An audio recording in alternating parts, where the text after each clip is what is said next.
39 is the official kick, and we are at about 79,000 tickets. After this one, it's only about 1,000 tickets left, so we're very close to not a sellout. We'll be right there to a sellout. So, Coach will make an opening statement and open up. Thank you, Steve. Somebody leave their cell phone here? Oh, I was tape recording. My bad. High-tech stuff here. Good start this morning on Kentucky. They had a good football team, and we need to have good preparation. Was very, very pleased with practice this morning. Need to have another good Wednesday and Thursday and Friday, and looking forward to getting under the lights at Williams-Brice Stadium. There's nothing like a night game at Williams-Brice. I know our players are excited about it. You could feel a buzz in the building this morning about coming back home in front of our fans, and I know that it'll be a great environment for our football team. You've got a lot of respect for Mark Stoops in his 7th year there at Kentucky and the job he's done offensively. They lost Terry Wilson earlier in the year at the quarterback position, and Sawyer Smith's come in as a transfer from Troy. He's done a nice job for them. You know, Lynn Bowden's a guy that really jumps off the tape at you as a very good player. We'll play him at quarterback, running back, and plays him in the slot, gets the ball to him. He's a returner. He's really electric with the ball in his hands, an outstanding competitor and a really, really good football player. But both backs, Rose and Smoke, are good players. We were recruited Cavassier here at South Carolina. Got a lot of respect for him. They're big and physical on the offensive line. We got a transfer, Ahmad Wagner, from, I believe, a basketball player from Iowa, 6'5", 240-pound guy. A mismatch on the edges a little bit as far as jump balls and those things are concerned, but a really good football player and has made a bunch of plays for him here in 4 games into the season. Defensively, very big up front and stout. I mean, they're 360 at the nose, 300-plus at the 2 end positions, mostly a 3-down structure. They play some 4-down and very active at linebacker in the secondary and really good on special teams. Injury-wise, really Hank Manos is really struggling with this ankle. We may do the ankle cord surgery, so he'd be about 4 weeks before he'll be back in that situation. Other than that, I think we're ready to go. So I'll open up for any questions. Will, with Jam deciding to leave, how does the secondary reshuffle? I mean, it's a man down, but how do you guys handle that loss? No different than we have before. We'll be fine.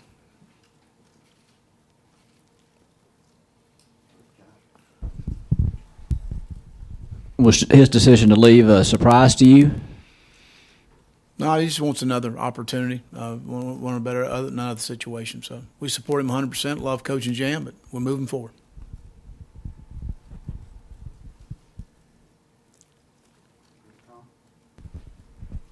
What do you want to see from your team more offensively heading into this week, and what have conversations with Brian been like going into, I guess, Kentucky?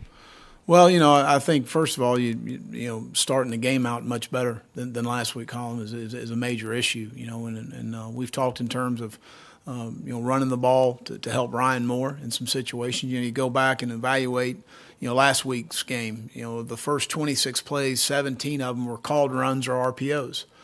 Based on how they played us and whether we're reading a first-level defender in an RPO, a second-level defender, an apex player, whatever the read may be, Ryan made really good decisions as far as throwing in those situations. I thought he'd make really good decisions. Now, we weren't always accurate with the throw. We didn't always win on the top end of the route, create enough separation, and we had a couple of protection issues. So there was threefold, some issues as far as the breakdowns that we had. But certainly being able to run the football, like the Alabama game certainly is going to help. Now you also go back. Let's go back to Alabama game to start the game. A 14-play drive. 10 of those were passes. We had a 4th and 1 speed option. We had 1 hard call run and 2 RPOs, which we handed the ball off based on the look that we got. So, we started extremely well in that ball game, throwing the football and doing the things that we felt that were most comfortable for Ryan in his 3rd start. So we'll continue to explore those things based on what Kentucky does and put us in the best situation to get out to a good start. And I think part of that has got to be running the football. There's no question. Is changing play callers something you've ever considered on offense? No. Is it something you would consider during a season, or are you a believer in do you ever think there's value in change for change's sake and something like that to shake things up? No, we're going to make decisions what's best for our football team. From an offensive game planning standpoint, do y'all evaluate during the season how y'all prepare for a game, whether it's play calling or putting together the game plan, or is that something y'all may look at in a bye week, for example, or is that something you assess after a season? No, that's something you evaluate on Sunday, every week, that you take a look at what worked, what didn't work. Going into the game, what was our thought process? What were we thinking here? Did we not get the certain look that we thought we would get? Did they change some things up? Did they do some things differently? Did we just get physically whipped at the point of attack? What are all the variables? And the first thing you do as a play call is you look in the mirror, and what do we need to do to be more successful? Getting out to a good start obviously was really important on the road. I go back to last year in 13 games, we scored on our first drive in 7 of the 13 games. That's a very high percentage of starting out the right way. In our first 3 ball games, we scored on the first series on all 3 ball games. That's really good football. Obviously, this past week we didn't do a good enough job offensively, game planning, and adjusting within the first half to get more things going offensively, and that was the evaluation. So then from there, I think a little of it was physical. We got whipped up front. A little of it was inaccuracy in throwing the football. A little of it was not winning on the top of some routes that we needed to be able to win in some one-on-ones, because based on how they were playing us, they were challenging us to throw the football. And we didn't win well enough early in the ball game. We made some adjustments at halftime. We came out, we hit a screen pass for 75 yards. We take the next possession all the way down the field and unfortunately have a turnover there going in. But no, John, those are all things that we evaluate on Sunday about what went right, what went wrong, and then the more important is the why. Was it a scheme issue? Was it a planning issue? Was it a physical issue? And those are all questions that you got to be real honest with yourself, because it's easy to say, well, we got whipped. Well, let's be realistic here. Are we asking the player to do something he can't do? Those are all questions that we get asked, and really, and John, in all 3 phases.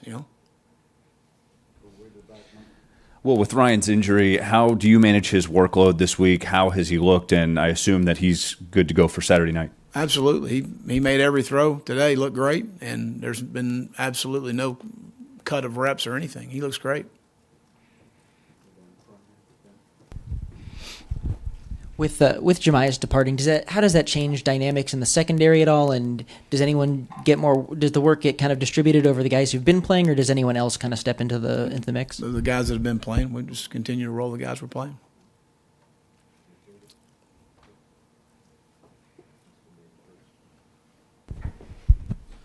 Will, with the linebackers, you said that need to get better production. Has there been one thing over these last 4 games, one thing that they haven't been doing consistently enough?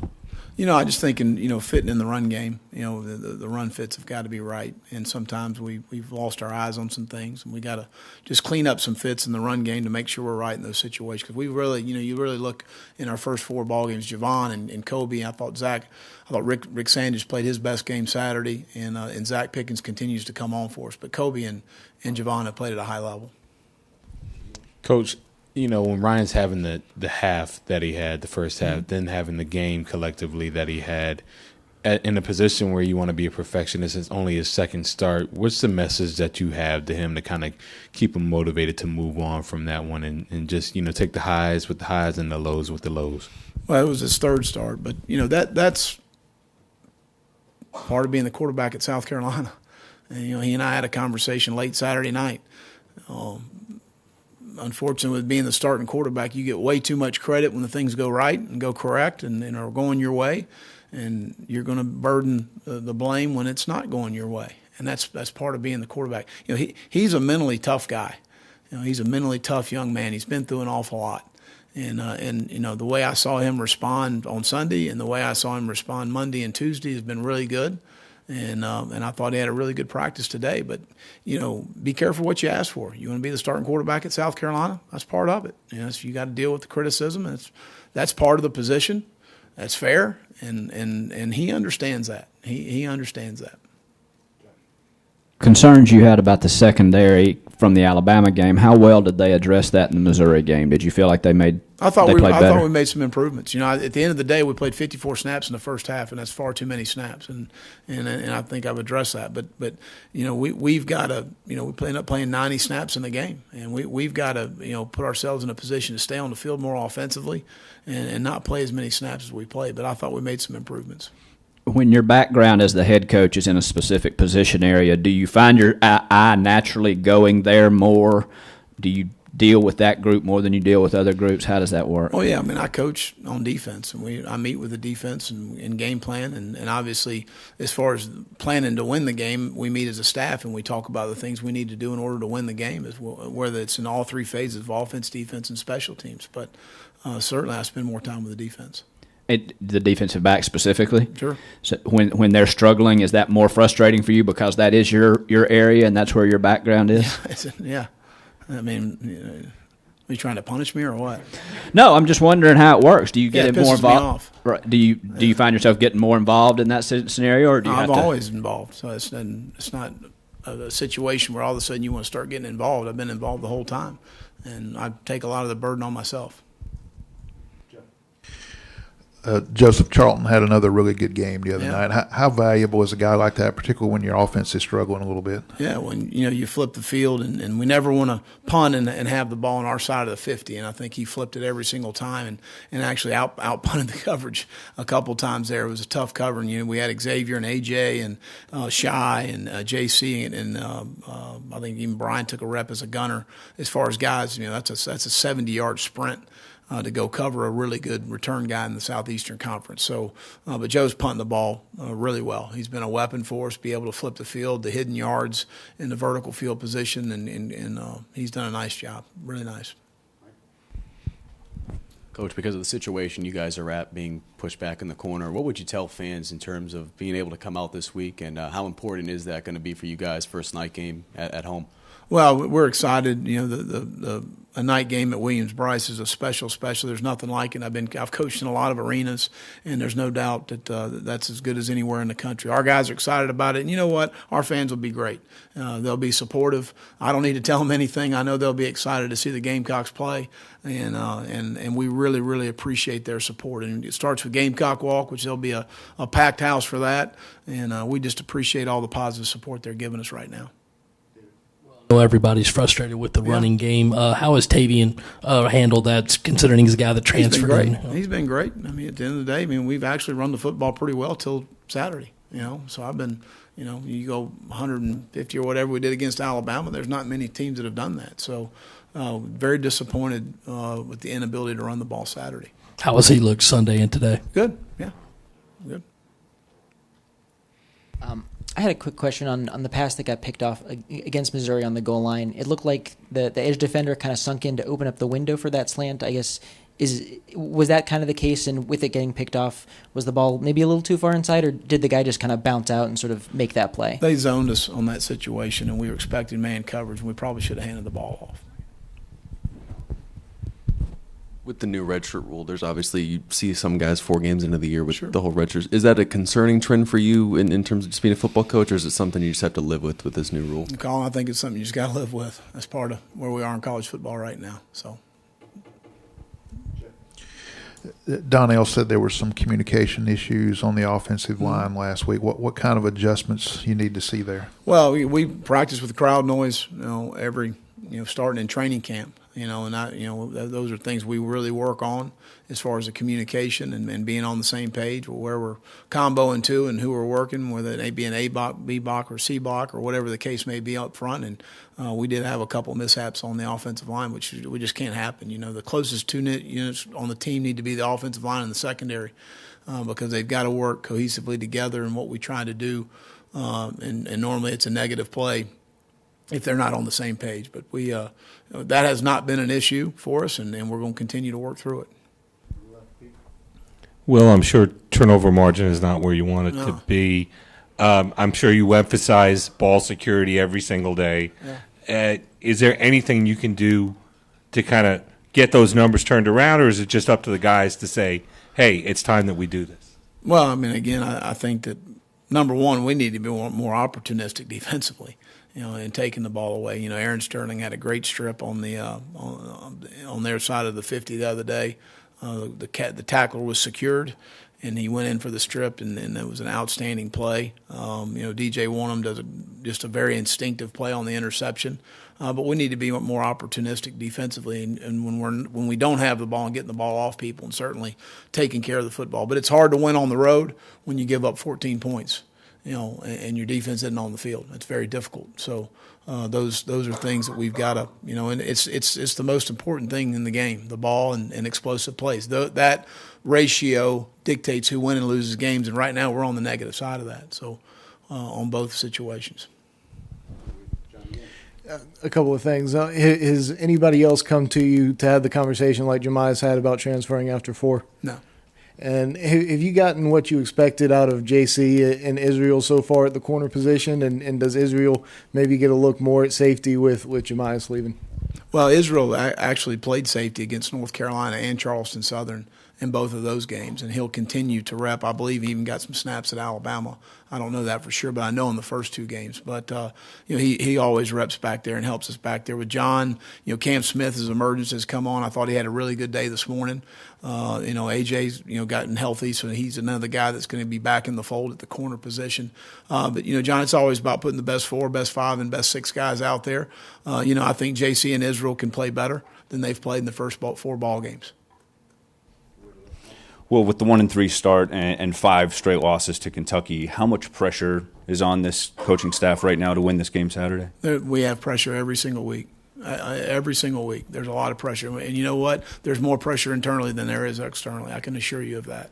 Do you consider this a must-win game Saturday? They're all must-win games. Every single game. You know what next week's going to be? Well, it's where we're open. The next week's going to be must-win. And we need to kick Open's ass, too.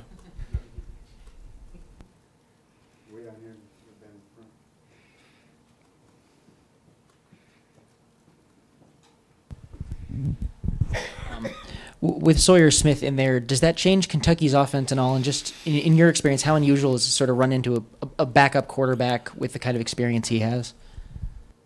Well, he has legs. I wouldn't say he's Terry Wilson, but he has legs. He's been able to extend plays for them. He was a really good runner at Troy, so we've done a lot of research as far as those things are concerned. So I don't know that how much it changes, what they do. They want to run the football, play action you.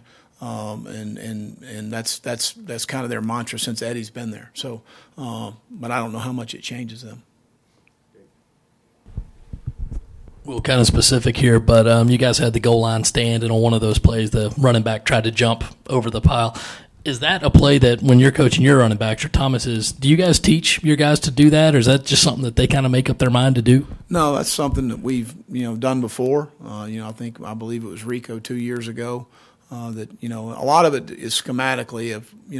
Some defensive lines like ours, when they get inside the 2 and inside the 1 knee run, meaning they're going to submerge the line. They're going to try and create a new line of scrimmage. They want to knock everything back, take the legs out of the offensive lineman to eliminate a crease in the run defense, and the ball's got to be run on the perimeter is what probably should happen. And then in a situation, let the linebacker go clean the play up over the top. So that's kind of what they obviously, having some familiarity with me, knew probably what we were going to, from a fundamentals and technique standpoint, going to do, and that's what they called. T.J. Brunson made a really good play coming over the top and knocking him back, and Zach Pickens, cleaned him up a little bit there.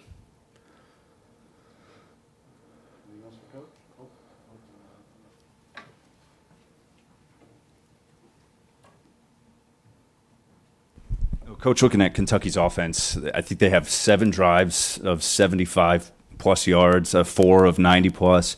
How concerning is that to you, and what's the key sort of to getting your defense off the field? Well, third down is going to be critical in this game. Sometimes, third down in some instances can be a little misleading. But when you play a team like Kentucky, you've got to get off the field on third down because they're going to, they're a team that's totally content running the ball 40-plus times in the game. And so you got to understand that mindset and mentality, and there's going to be some 3rd and 3s, some 3rd and 2s, some 3rd and 4s, and you got to win on those situations because that's where they keep the drives alive and they keep expending the time. And that's somewhat of their makeup and what they want to do offensively. So you got to get off the field on third down. Third down is important all the time, but especially when you play a team like this that's willing to be very patient. And when you get inside 3rd and 3 to 6, they're willing to run the football. And those are things that a lot of teams once it becomes third down, that there's a run won't be called. And in this ball game, that's different.